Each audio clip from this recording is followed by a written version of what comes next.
Good evening. It is really a pleasure to be here. This is my first trip to USC, although I've been to LA many times. And I want to make sure that for whatever time we spend together this evening, that you get as much out of this as I enjoy doing this. So I want to talk about what is of interest to you. So I've got a bunch of slides here that may or may not be relevant. We'll go through them until you guys either start getting your phones out or acting like completely disinterested students or whatever it is that other social indicators you might let me know.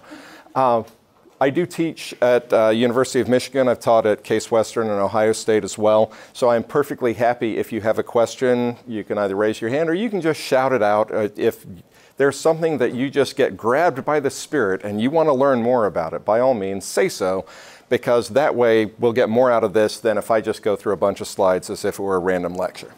So that being said, I've worked at Ford for 25 years. And I started working on what we now call mobility about 20 years ago when Bill Ford became chairman of the company. He's Henry Ford's great-great-grandson. And he asked the question, what is the 21st century version of the Model T? And I was part of the team that was picked to work on the answer to that question. And after a couple of years, we designed a seriously cool car, only to realize that the answer was not a car.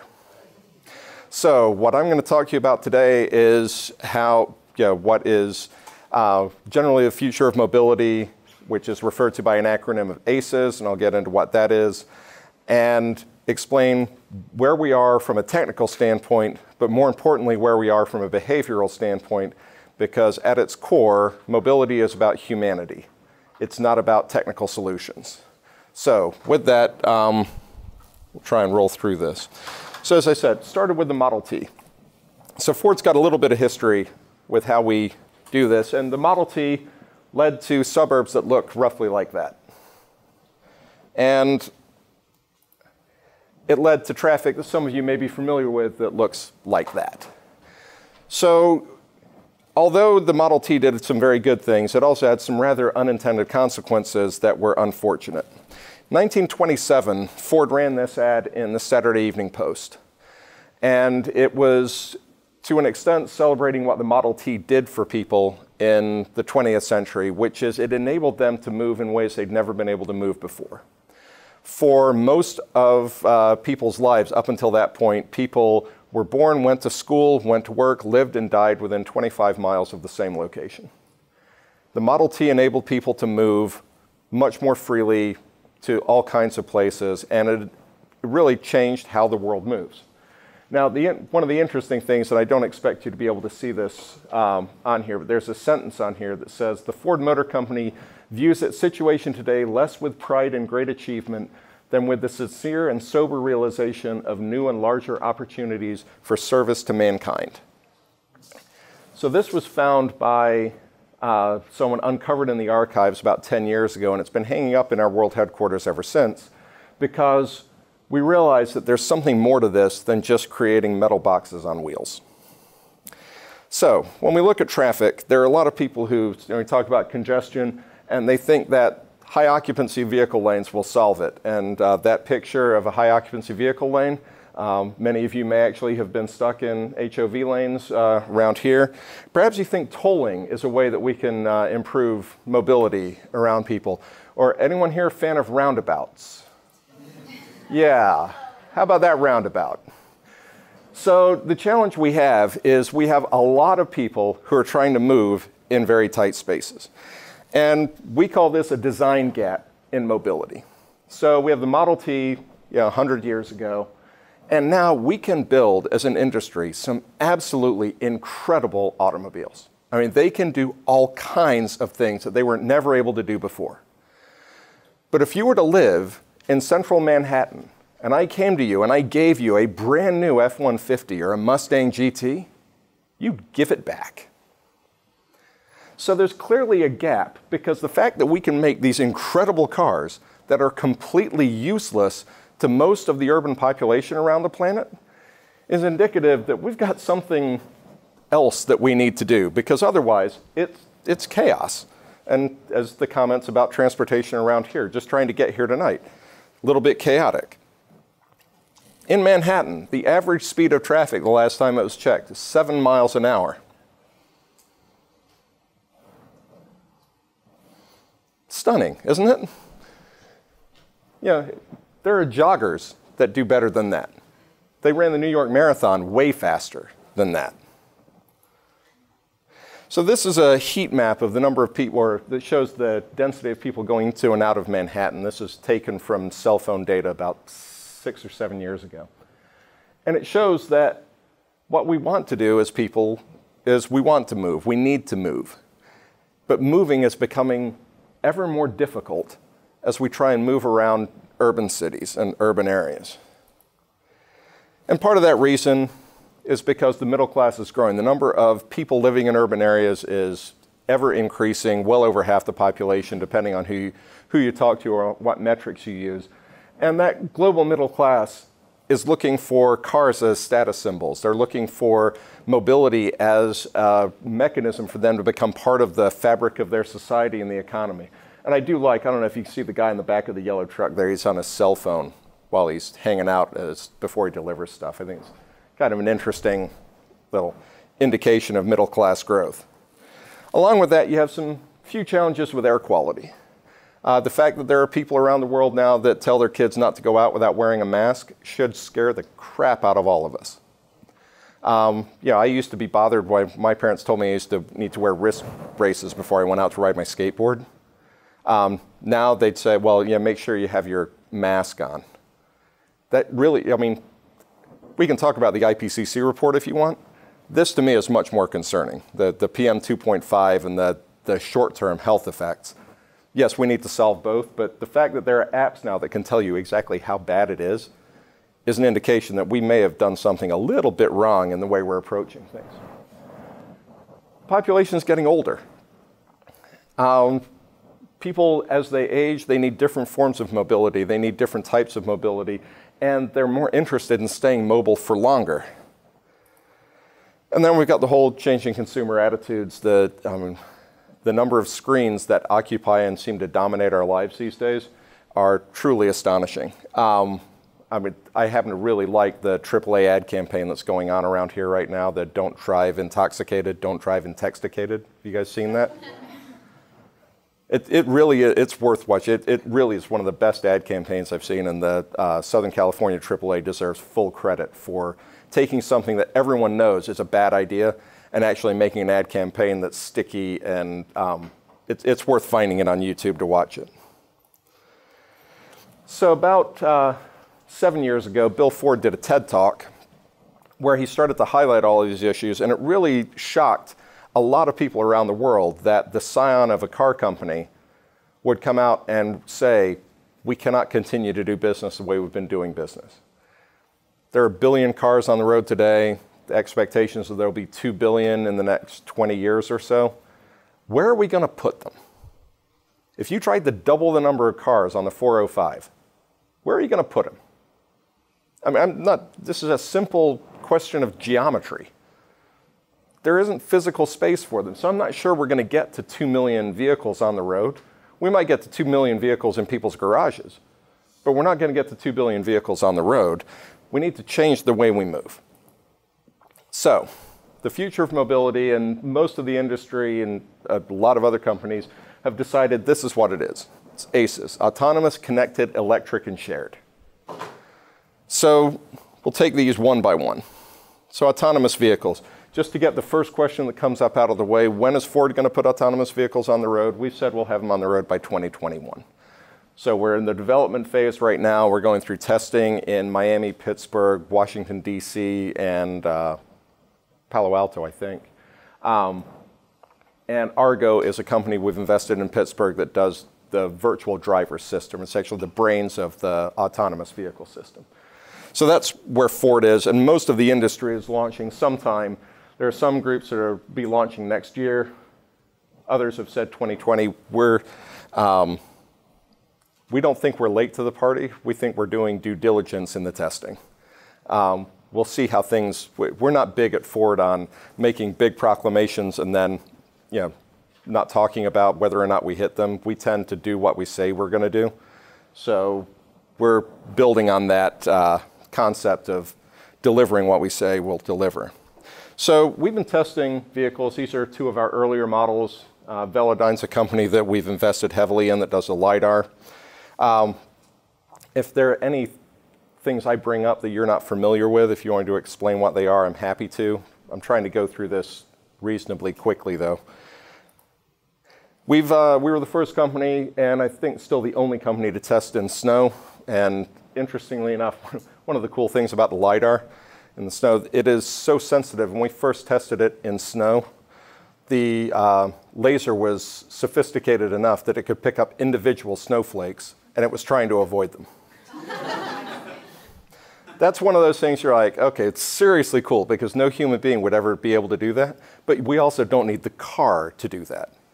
Now, something interesting we learned is that we can identify what the type of snow is, how close the road is to freezing before the snow hits. So we can actually put in predictive capabilities into the car, understanding what the road conditions are likely to be, which no human being would ever be able to do. So there are things that autonomous cars can do that humans can't, but there are also things that humans can do that autonomous vehicles can't. Something else, we tested them in complete darkness out in Arizona.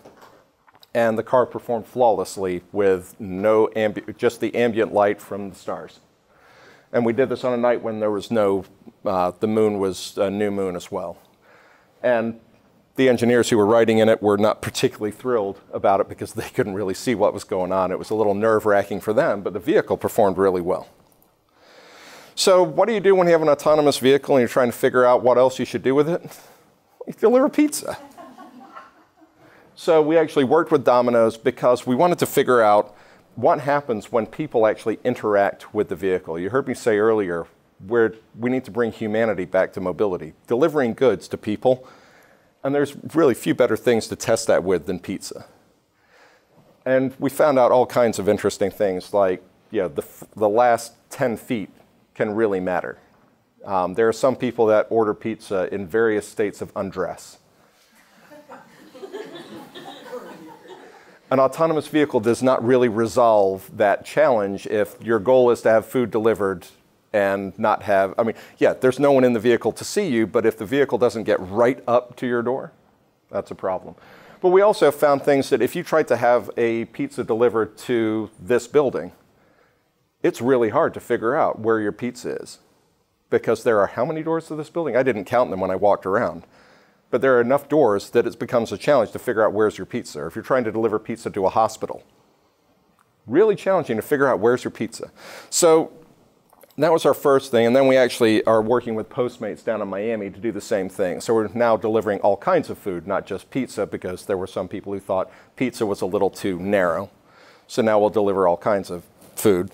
But these are the types of questions that we're looking at, which is, how do people actually react to the vehicle? Do they treat it well? On one of the first vehicles we had, to keep the pizza warm, there was a flap to keep it insulated. People open the flap, get the pizza out. If the flap was touching the window wouldn't close, the vehicle won't drive off. So the person has their pizza. They're happy. They don't really care what happens to the autonomous vehicle after that. Eventually, they figure at some point it's going to move. Well, after we sent someone out, the flip, the cover back in so the window would go up. So we're figuring out in very low-risk situations how vehicles and human beings interact, because at some point it's not just going to be pizza. Autonomous vehicles are going to be delivering all kinds of things, and understanding what's important to people as they engage with the vehicle makes a difference. And is it raining or not makes a difference. The location, very specific locations. So we talked about connected vehicles, which are a requirement for autonomous vehicles. First, you have to be connected. Cellular vehicle to everything. The idea is a connected car is not just connected to one thing, it is connected to as many things as possible. And eventually you get to something we call the Transportation Mobility Cloud. And I'll try and explain what that is as we go through this. So right now, the technology that seems to be leading the race is 5G technology, which is a cellular technology, as opposed to DSRC or RFID or some of the other communications protocols. And the reason that 5G is taking off for many reasons is it can handle tremendous capacity with very quick latency. It moves a lot of bits very, very quickly. Now, it has not been launched in very many places yet. This is still a technology that is mostly in the future, but it is not that far in the future. It's being deployed in certain locations for testing. So Sacramento's getting lit up with 5G, Kansas City is, and there are a few, Lisbon, Portugal is lit up with this as well. And what this enables, this C-V2X is connected vehicle to everything. There's a direct situation for short range, which is vehicle to vehicle, vehicle to traffic light, vehicle to pedestrian, that enables short range movement of the vehicle. And there's also a network effect that gives you longer range understanding. So if there's a pothole further ahead, other vehicles behind can be notified so they don't have to make a sharp maneuver to get around it. They can just move over ever so slightly to get around it. Or if there's a collision, they can be rerouted, things like that. So different approaches, different modes, but the idea is you end up with a mesh network of communication that enables data transfer of the data that's important to where it's needed at the right time. And if we do this the right way, you end up with an environment that looks roughly like this, where there are people and vehicles and animals and bicycles and everything interacting in a frictionless way. And I say frictionless rather than seamless because I like using the analogy of tailoring. Almost every piece of clothing you have has a seam in it, and seams are actually used in some cases as part of the fashion. But what no one wants in their clothing is friction. You don't want a seam that rubs against things. So having a frictionless system like this enables people to be where they want to be and enables traffic to still flow. And so you get improved capacity and flow on a street with it still feeling like it's part of a neighborhood, not like the traffic is getting priority over everything else that's going on. And the idea of the transportation mobility cloud is that it's not just data from the vehicles. It's data from everything that's moving, from roadside units, from traffic lights, all of this working together in a way that enables optimization of all of the systems of systems. So instead of offering preference to just one system, whether it's cars traveling down the road and everyone else has to give way to the cars, or giving bike lanes, protected bike lanes where the bike lane has priority and everything else has to stop for that. Imagine a scenario where the traffic simply flows seamlessly and without friction, all different modes together in a way that the neighborhood can function as a neighborhood again. So electric vehicles. I will go out. I used to be, the job I had before this was working with all the alternative fuels and advanced technology at Ford, which involved hydrogen fuel cells, propane, natural gas, biodiesel, ethanol, and electric vehicles. And I spent a lot of time trying to figure out an options pricing game to understand where we should invest in all these different things so we could be a fast follower in whichever one. Well, we now know electric vehicles won. So that decision is now over. It's not about picking winners. There is a kind of a large however, though. And quick philosophical diversion. So we have a lot of challenges when we try and figure out if a technology is a winning technology, what happens next? And the first question that tends to get asked is, can we do something? And most people enjoy having discussions about can we, because the stakes are very low from a personal standpoint. Because we can either do something or we can't. It's a binary situation, and there's no judgment involved in it. So right now with autonomous vehicles, we can't. There aren't any autonomous vehicles really out in the wild. There are autonomous vehicles very close to that point, but for the most part, on autonomous vehicles right now, we can't. So there aren't a lot of other questions to ask. But with electric vehicles, we can, which brings us to the next question, which is, should we? And for a lot of people with electric vehicles, they've hemmed and hawed on this. And we like should we questions from a philosophical standpoint because they tend to be design related. They tend to focus on humanity. They tend to focus on emotion and ethics and morals, and you get really interesting discussions about should we do something. And they tend to be very heavily laden with values, which then brings us to the really awkward question of will we? Because will we tends to be a finance question or a policy question. And there is this tremendous cognitive dissonance when you realize you should do something, but you choose not to do it. So with EVs, we can, there's no question about that. The Paris Agreement and the recent IPCC report would say, yes, we should, but the adoption of electric vehicles worldwide is still less than 1% and does not show many signs of increasing. There are all kinds of projections that they will increase dramatically, but the finance and the policy isn't there for electric vehicles yet. But this framework of can we, should we, will we is really interesting, because we get to some things where we say we should do it and we will do it, but we can't do it yet. And those are the things we put our research behind. There are all kinds of things where we can answer 2 of these 3 questions that help drive our behavior. Very rarely do we get to the can we, should we, and will we solution set. Primarily because if we wanted to do everything we should do, we'd run out of money before we got done. So people would much rather kick the can down the road, no pun intended actually, back to the can we question, that they would much rather talk about things we can't do as a reason for why we should delay the will we, so we can keep talking about the should we. So there's a level of comfort in the first 2 and discomfort in the third. And generally as a species, we really don't like the pain and discomfort, so we shy away from it. I didn't mean to tell you you're all animals, but we're all animals here. So when we talk about autonomous, connected, and electric vehicles, if you're in an autonomous vehicle and you're in that picture, you're not really doing any better. If you're in a connected vehicle here, you might move a little faster, but you're probably watching Game of Thrones while you wait.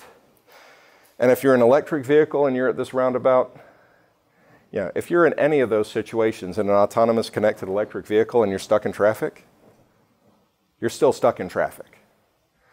So the question really isn't about the technical solutions, and autonomy is not going to solve this, by the way. We need to start sharing.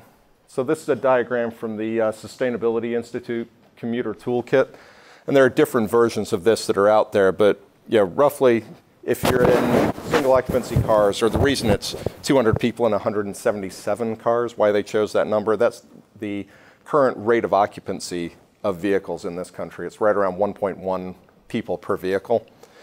You get those same number of people on bikes, they take up 1 lane. You put them on buses, they take up 1 block in 1 lane. If you put them on a light train car, they take up less than a block.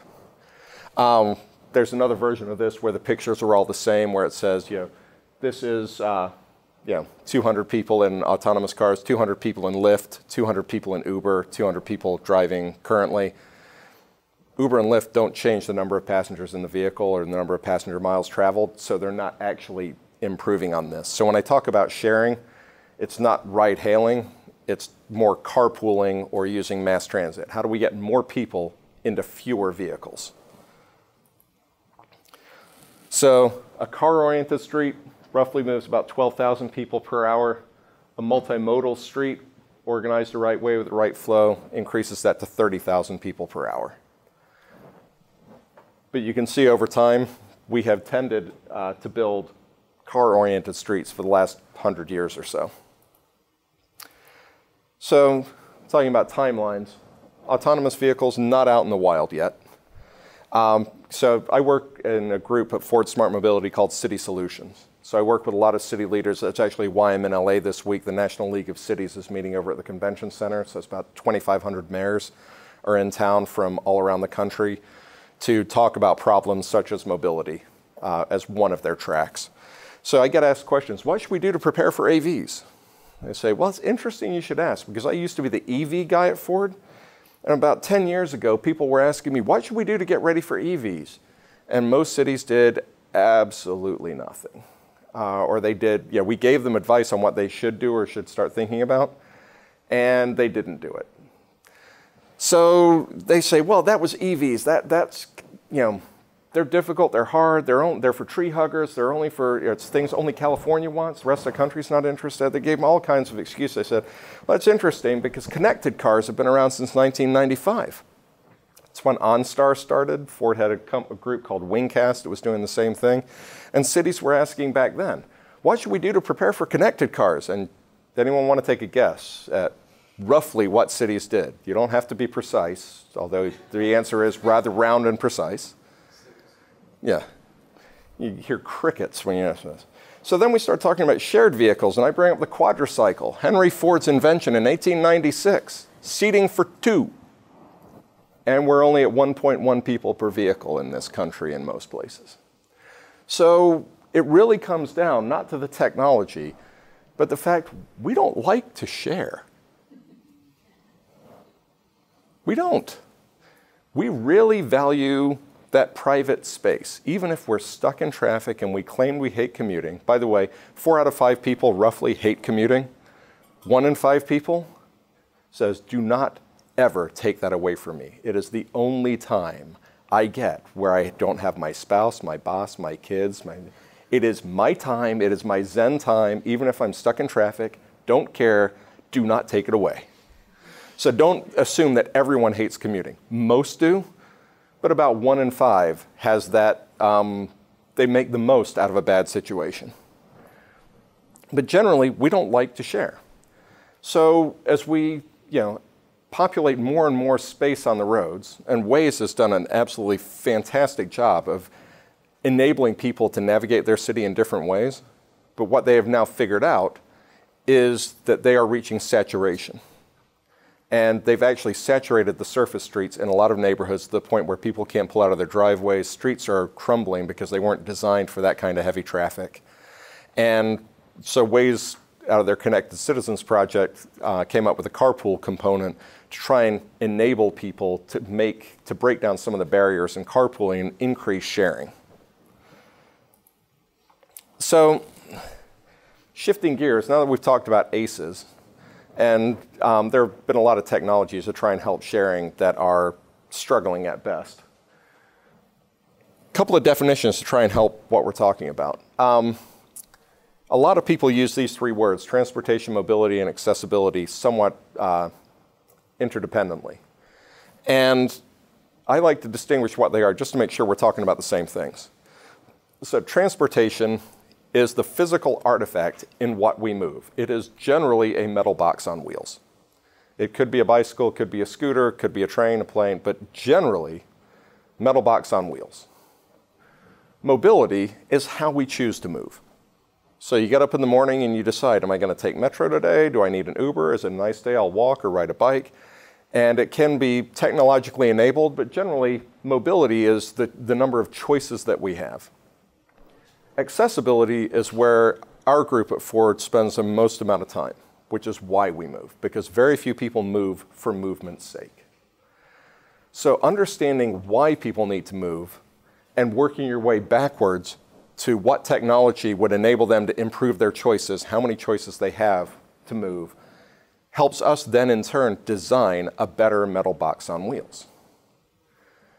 There are a lot of companies that are trying to push the other way or trying to push one of these over the others. They're interrelated, but we believe at Ford that you have to start with the human beings at the center of why we need to move in the first place to try and help design a better overall system. So, one of the reasons we need to move is when you have the need of an ambulance. And I happen to really like this picture because that ambulance is moving so fast it is blurry. And if you ever need an ambulance, you want it moving that fast. Now, woe betide the person who needs the ambulance in this picture. And don't worry, though, the police are only a couple of cars behind. They'll help resolve this.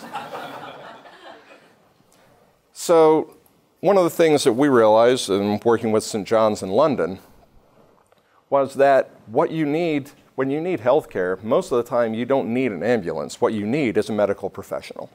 You need someone with the knowledge.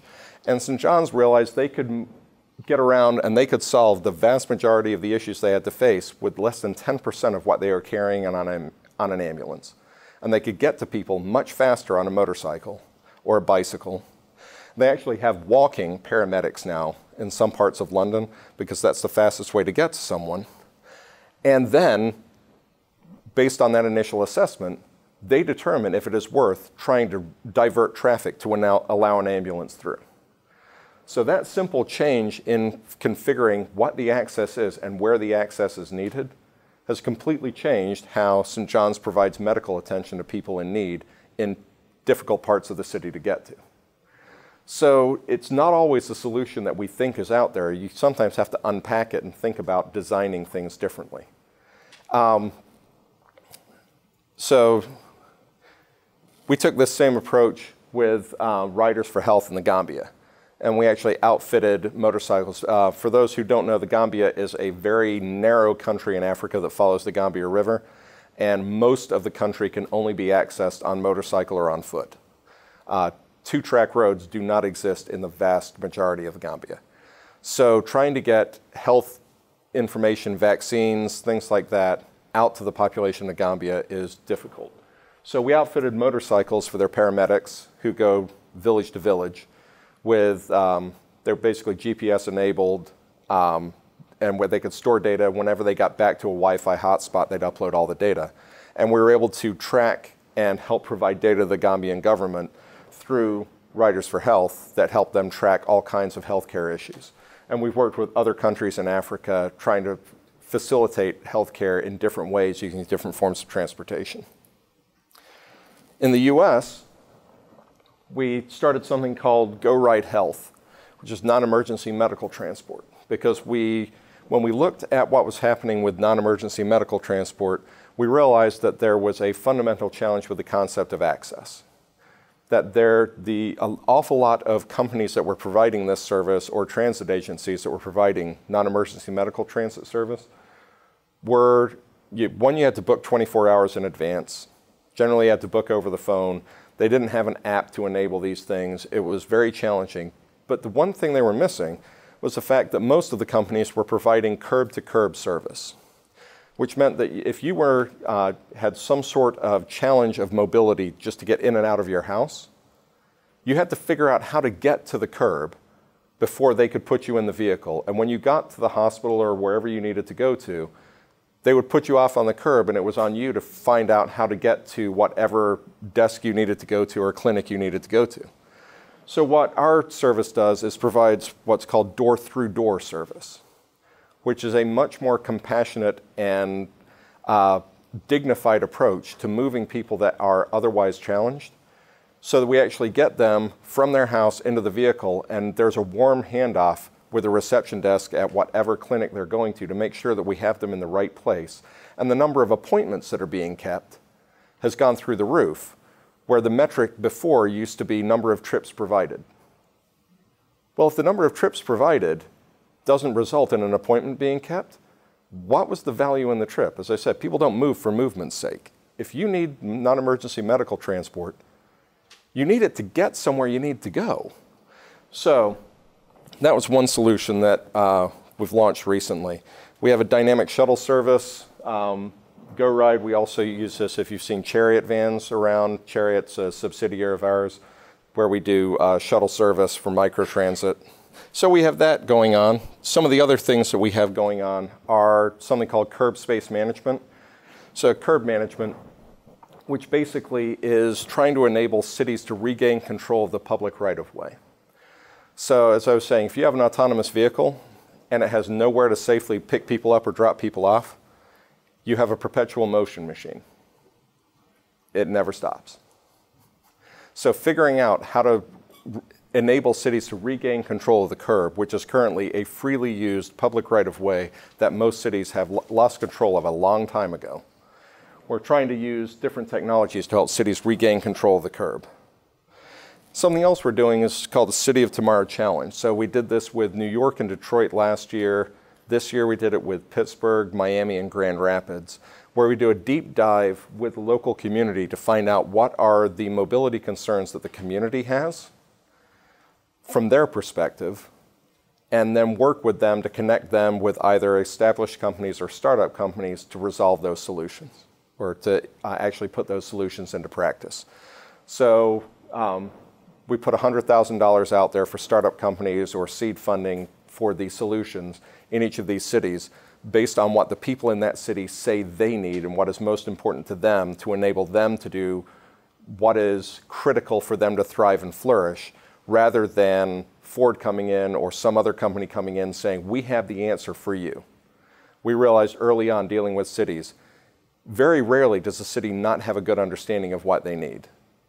The challenges tend to be more complex, and it's unusual that someone could just come in with a ready-baked answer that fits their exact needs and problems. So, this is our CEO, Jim Hackett.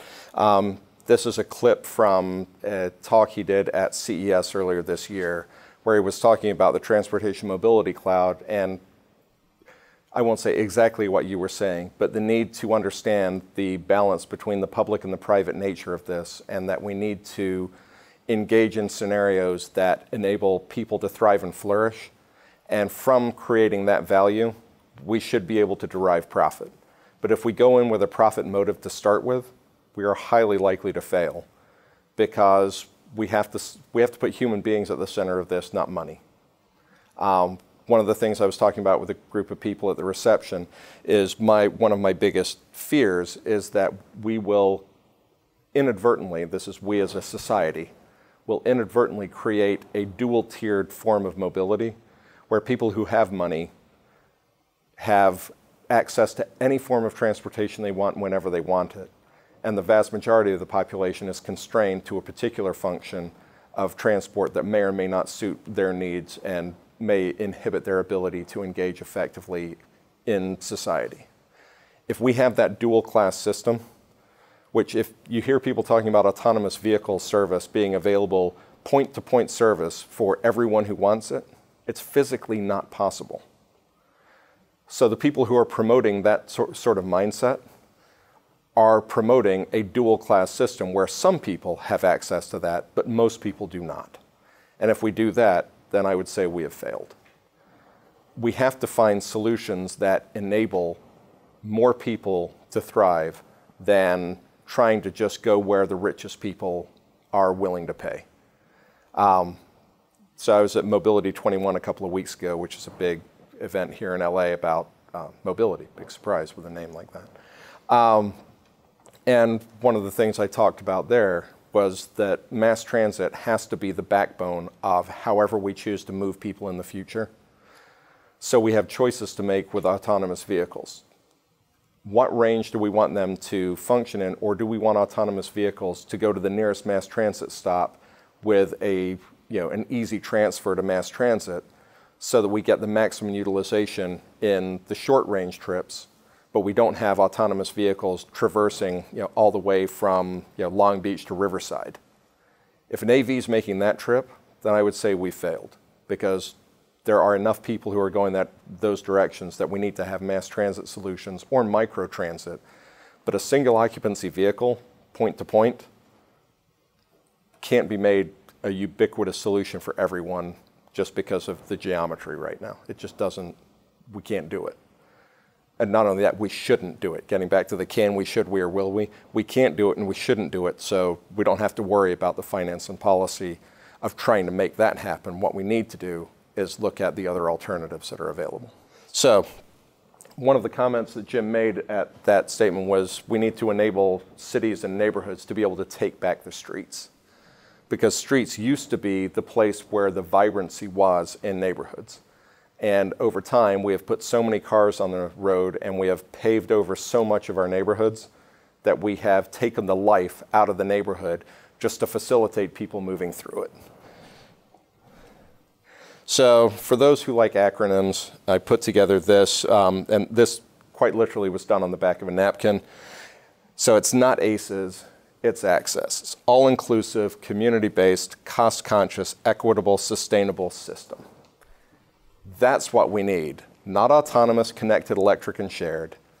Those might be enablers that help us do this, but if we don't think about access and the reasons why people move first, then we are highly likely to come up with solutions that we really, really don't like later on. So there's a video here.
What happens, what you can do when you have a production crew.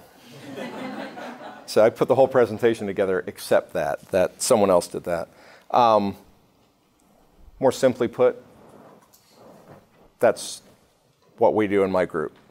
Try and bring humanity back to mobility. So when I don't have the ability to show the video, just show this slide, which I think captures it pretty well in 4 words.